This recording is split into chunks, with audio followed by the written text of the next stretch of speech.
एक टाइम था जब कराची में सिर्फ दो चीज़ें चलती थी, पहला खौफ, दूसरा एमक्यूएम का नाम। 1980 तक एमक्यूएम इतना ज़्यादा पावरफुल था कि उसके एक कॉल पे पूरे शहर बंद हो जाता था, जहां हुकूमत इस्लामाबाद से नहीं बल्कि एक पार्टी के सिग्नल से चलती थी। लेकिन अल्ताफ हुसैन की एक कंट्रोवर्शियल स्पीच ने एमक्यूएम को मुकम्मल तौर पर तबाह कर दिया। उसकी पावर, स्टेटस, सब कुछ उससे छीन ली गई। तो चलिए इस वीडियो में हम जानने की कोशिश करते हैं कि आखिर एमक्यूएम जो एक टाइम पे कराची का सबसे पावरफुल पार्टी हुआ करता था, उसका डाउनफॉल कैसे और क्यों हुआ।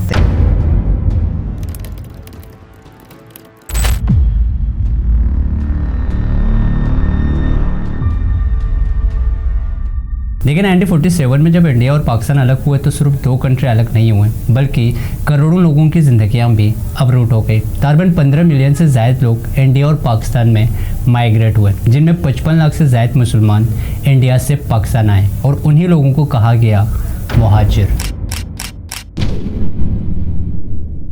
1947 के माइग्रेशन के बाद कराची सिर्फ एक शहर नहीं रहा बल्कि मुहाजिरिन का मरकज़ बन गया, क्योंकि आज़ादी से पहले कराची की आबादी सिर्फ 4 मिलियन थी। लेकिन माइग्रेशन के बाद कराची की आबादी 4 मिलियन से बढ़कर 10 मिलियन हो गई। 1951 की सेंसस ये बताती है तकरीबन 50% से ज़ायद कराची की आबादी मुहाजिर पर मुश्तमिल थे। चूँकि मुहाजिर ज़्यादातर पढ़े लिखे थे, इसलिए आज़ादी के बाद पाकिस्तान के इनिशियल सालों में मुहाजिर सबसे ज़्यादा इन्फ्लुएंसर है। कराची के अंदर कोई भी ऐसे सेक्टर नहीं था जहाँ पर मुहाजिर नहीं काम कर रहे थे, चाहे वह गवर्नमेंट जॉब हो, ब्यूरोक्रेसी हो, यहाँ तक कि बिजनेस भी पूरा मुहाजिर संभाल रहे थे। लेकिन 1960 में पाकिस्तान के पॉलिटिक पावर स्ट्रक्चर तब्दील होने लगे, इसलिए पाकिस्तान को डिफरेंट रूरल और अर्बन एरिया में डिवाइड किया गया ताकि उसी हिसाब से जॉब प्रोवाइड किया जा सके। अब कराची और हैदराबाद जैसे शहरों में मुहाजिर ज़्यादा बसे हुए थे, इस चीज़ से मुहाजिर ज़्यादा मुतासिर हुए। इसी दौरान सिंध असेंबली ने सिंधी को ऑफिशियल लैंग्वेज बनाने के लिए बिल भी पास की, जिसके बाद कराची और हैदराबाद में मुहाजिर ने प्रोटेस्ट किए और यही से शुरू हुई सिंधियों और मुहाजिरों के दरमियान क्लैशेस। 1970 में सिंध के अंदर कोटा सिस्टम मुतरादिफ किया गया ताकि रूरल और अर्बन एरिया में रहने वाले लोगों को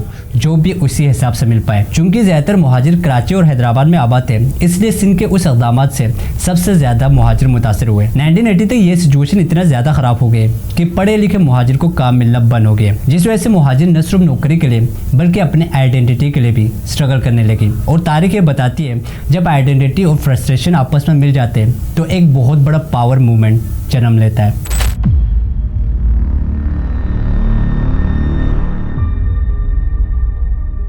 – 1984 में कराची के सियासी मंजर पर एक नया नाम उभर कर आया, अल्ताफ हुसैन। लेकिन ये कहानी सिर्फ एक लीडर की नहीं बल्कि एक बहुत बड़े मूवमेंट की है। इस कहानी की शुरुआत होती है 1978 से, जब अल्ताफ हुसैन ने कराची यूनिवर्सिटी के अंदर APMSO यानी आल पाकिस्तान मुहाजिर स्टूडेंट मूवमेंट बनाया। ये तंजीम 1980 तक न सिर्फ कराची यूनिवर्सिटी के अंदर फेमस होते हैं बल्कि कराची के बहुत सारे कैंपसेस में स्टूडेंट इस तंजीम के साथ जुड़ जाते हैं, जिसके कुछ ही अरसे बाद ये सिर्फ स्टूडेंट ग्रुप नहीं रहा बल्कि एक ऑर्गेनाइज पॉलिटिकल बेस बन गया, जो 1984 में MQM में कन्वर्ट हो गए। अब MQM का कोर मैसेज एकदम सिंपल था, मुहाजिरों की आइडेंटिटी, पॉलिटिकल रिप्रेजेंटेशन और मुहाजिरों की राइट। 1986 तक MQM कराची और हैदराबाद में रहने वाले मुहाजिरों के लिए आवाज़ बन गया। लेकिन MQM का सबसे बड़ा टेस्ट था 1987 में होने वाली बल्दियाती इलेक्शन। मगर 1987 का वो बल्दियाती इलेक्शन MQM जीत जाता है और मुहाजिरीन भी अपना ग्रास रूट प्रूव करता है। और ये चीज़ MQM के लिए एक सिग्नल था कि वो सिर्फ एक मूवमेंट नहीं बल्कि एक फोर्स है।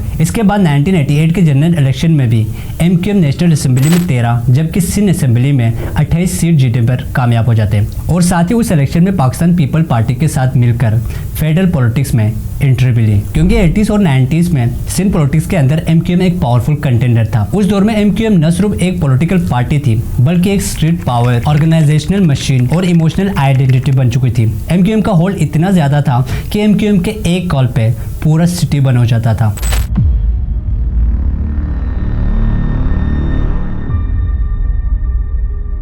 1991 में MQM ने पूरे कराची के अंदर हर जगह पर अपना यूनिट ऑफिसेज बनाए, जिस वजह से कराची के हर मोहल्ला, हर ब्लॉक उस स्ट्रक्चर नेटवर्क का हिस्सा बन गया। और यही चीज़ MQM का सबसे पावरफुल टूल था। MQM के ये तमाम यूनिट्स इतने ज़्यादा फास्ट थे कि MQM के एक कॉल पे ये पूरे कराची के अंदर प्रोटेस्ट, स्ट्राइक और रैलियाँ निकालती थी। और MQM के इन्हीं कारनामों की वजह से उनके ऊपर बहुत सारे एलिगेशन लगे, जैसे बदतखोरी, टारगेट किलिंग और पॉलिटिकल इमिटेशन जैसे बहुत सारे इल्जाम MQM पर लगाए गए। पाकिस्तान ह्यूमन राइट और इंटरनेशनल ऑब्जर्वर के एक रिपोर्ट के मुताबिक 80s और 90s में हजारों लोगों की मौत हुई सिर्फ और सिर्फ पॉलिटिकल क्राइसिस की वजह से, क्योंकि उस वक्त क्राइसिस सिर्फ MQM और स्टेट के दरमियान नहीं थी, बल्कि पॉलिटिकल और एथनिक ग्रुप भी एक दूसरे से लड़ रहे थे। पाकिस्तान पीपल पार्टी, अवामी नेशनल पार्टी और MQM तीनों एक दूसरे से आगे निकलने और कराची पर कंट्रोल पाने की कोशिश कर रहे थे, जिस वजह से कराची के अंदर हर दूसरे दिन स्ट्राइक, प्रोटेस्ट और टारगेट किलिंग होती थी और ये सिलसिला अगले कई सालों तक चलती रही। लेकिन 1992 में पाकिस्तान हुकूमत ने फैसला किया कि कराची को दोबारा से पहले वाला कराची बनाना है। लिहाजा गवर्नमेंट ने पाकिस्तान ने पूरे कराची के अंदर ऑपरेशन करने का फैसला किया और ऑपरेशन करने के लिए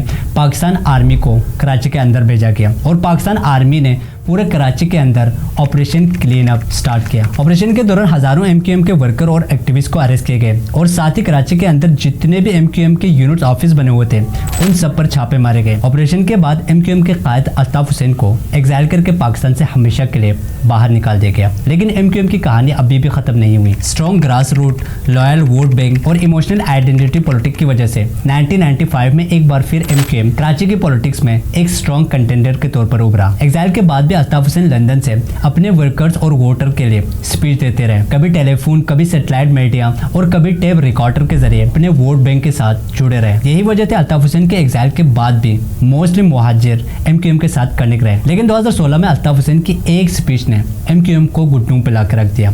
अल्ताफ हुसैन की उस स्पीच के बाद MQM तो रहे लेकिन पावर नहीं रहा।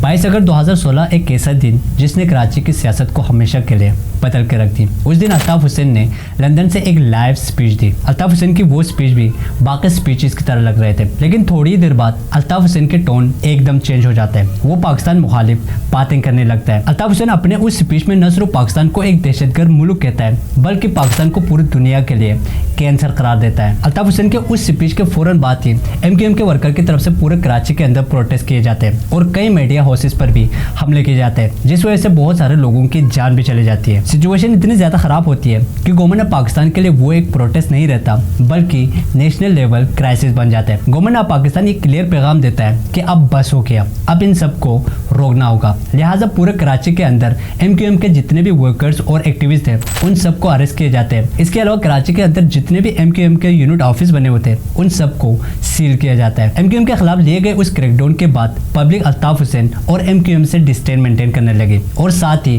MQM जिसे अल्ताफ हुसैन ने मुहाजिर कौमी मूवमेंट का नाम दिया था उसे चेंज करके मुत्तहिदा कौमी मूवमेंट रखा गया। MQM की ये कहानी सिर्फ एक पॉलिटिकल पार्टी की कहानी नहीं, बल्कि एक लेसन है। जब पावर फेयर के साथ मिक्स होता है तो उसका नतीजा हमेशा डाउनफॉल ही होता है।